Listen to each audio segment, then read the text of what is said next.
இந்திய தேசிய காங்கிரசின் முதல் அமர்வு எங்கு நடைபெற்றது? பதில் மும்பை. பின்வருவனவற்றுள் இந்திய தேசிய காங்கிரசின் தலைவராக பணியாற்றியவர் யார்? பதில் அனைவரும்.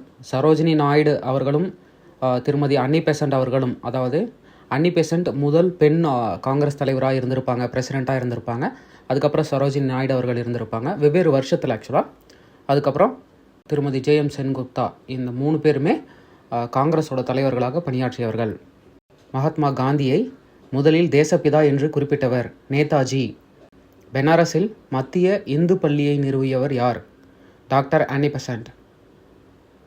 இந்திய தேசிய காங்கிரஸுக்கு தலைமை தாங்கிய முதல் தேசியவாத தலைவர் W.C. பானர்ஜி.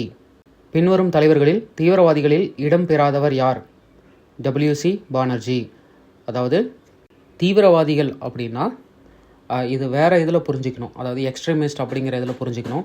திலகர், பிபின் சந்திரபால், அரவிந்த் கோஷ் இவங்கெல்லாம் எப்படிப்பட்டவர்கள்னா, இந்தியாவிற்கு பூரண சுதந்திரம் வேணும், கம்ப்ளீட் இண்டிபெண்டன்ஸ் வேணும்னு போராடி இருப்பாங்க. அதை அப்போ தீவிரவாதிகள் அப்படிங்கிற வார்த்தையில் டேர்ம் பண்ணியிருப்பாங்க. ஆக்சுவலாக இப்போ இருக்கிற காலகட்டத்துக்கு அந்த வார்த்தையில் பொருந்தி பார்க்குறது தவறு தான். பட் ஹிஸ்டாரிக்கலாக நம்ம அந்த வார்த்தையை யூஸ் பண்ணிட்டு தான் இருக்கோம். W.C. பானர்ஜி மிதவாதி அப்படின்னு சொல்லுவாங்க அவரை. பாகிஸ்தான் என்ற பெயரை உருவாக்கியவர் யார்? முகமது இக்பால். பாகிஸ்தான் என்ற கருத்தின் தந்தையாக கருதப்படுவர் யார்? ரஹமத் அலி. 1916ஆம் ஆண்டு புகழ்பெற்ற லக்னோ ஒப்பந்தம் கையெழுத்தானது. யாருக்கும் இடையில கையெழுத்தானது லக்னோ ஒப்பந்தம் அப்படின்னா, முஸ்லீம் லீக் மற்றும் காங்கிரஸ் 2 பேத்துக்கு இடையில கையெழுத்தானது. அகில இந்திய முஸ்லீம் லீக் நிறுவப்பட்ட ஆண்டு 1906. சீக்கிய மதத்தை நிறுவியவர் யார்? குரு நானக். பாகிஸ்தான் தீர்மானம் அகில இந்திய முஸ்லீம் லீக்கால் அதன் லாகூர் அமர்வில் நிறைவேற்றப்பட்ட ஆண்டு எது? பதில் மார்ச் 23, 1940. பின்வருவனவற்றில் இந்தியாவின் கடைசி கவர்னர் ஜெனரல் யார்? பதில் ராஜகோபாலாச்சாரி.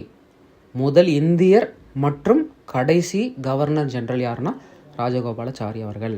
இந்திய மறுமலர்ச்சியின் தந்தை என்று பொதுவாக கருதப்படுபவர் ராஜாராம் மோகன் ராய். யுவான் சுவாங் இந்தியா வந்தபோது நாலந்தா பல்கலைக்கழகத்தின் துணைவேந்தராக இருந்தவர் தர்மபாலர். அடுத்ததாக பொறுத்துக்க கொடுத்துருக்குறாங்க. பதில் 2, 4, 3, 1. அதாவது 2வது சங்கம் 2, தொல்காப்பியம் 3வது சங்கம், பதில் 4 சிலப்பதிகாரம். இதை இரண்டுமே தமிழ் சங்கங்கள், அதை பற்றி சொல்லியிருக்கிறாங்க. அப்புறம் புத்த சபை உள்ளார வருது பாருங்கள். முதல் புத்த சபை திரிபீடகம் அப்போ தான் கொண்டு வந்திருப்பாங்க. அப்புறம் 3வது புத்த சபை அபிதம்ம பீடகம் அப்படின்னு அந்த இடத்துல அந்த புத்தகம் உருவாகியிருப்பாங்க, அபிதம்ம பீடகம். பின்வருவனற்றுள் எது சரியாக பொருந்துகிறது? பதில் சுபந்து வாசவத்தன். கூற்று: ஷெர்ஷாவின் மகத்துவம் அவரது நிர்வாக சீர்திருத்தங்களில் உள்ளது. காரணம்: ஷெர்ஷா அக்பரின் நிர்வாக சீர்திருத்தங்களில் அவருக்கு முன்னோடியாக இருந்தார். பதில் கூற்று மற்றும் விளக்கம் இரண்டும் உண்மை. மேலும் காரணம் என்பது ஏவின் சரியான விளக்கமாகும். சகாப்தம் இந்த ஆண்டில் தொடங்கியது. பதில் கிபி 78. புத்தர் தனது முதல் பிரசங்கத்தை இங்கு பிரசங்கித்தார்.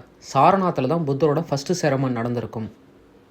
ரிக் வேத நாகரிகத்தின் முக்கிய அம்சம் மும்மூர்த்திகளின் வழிபாடு.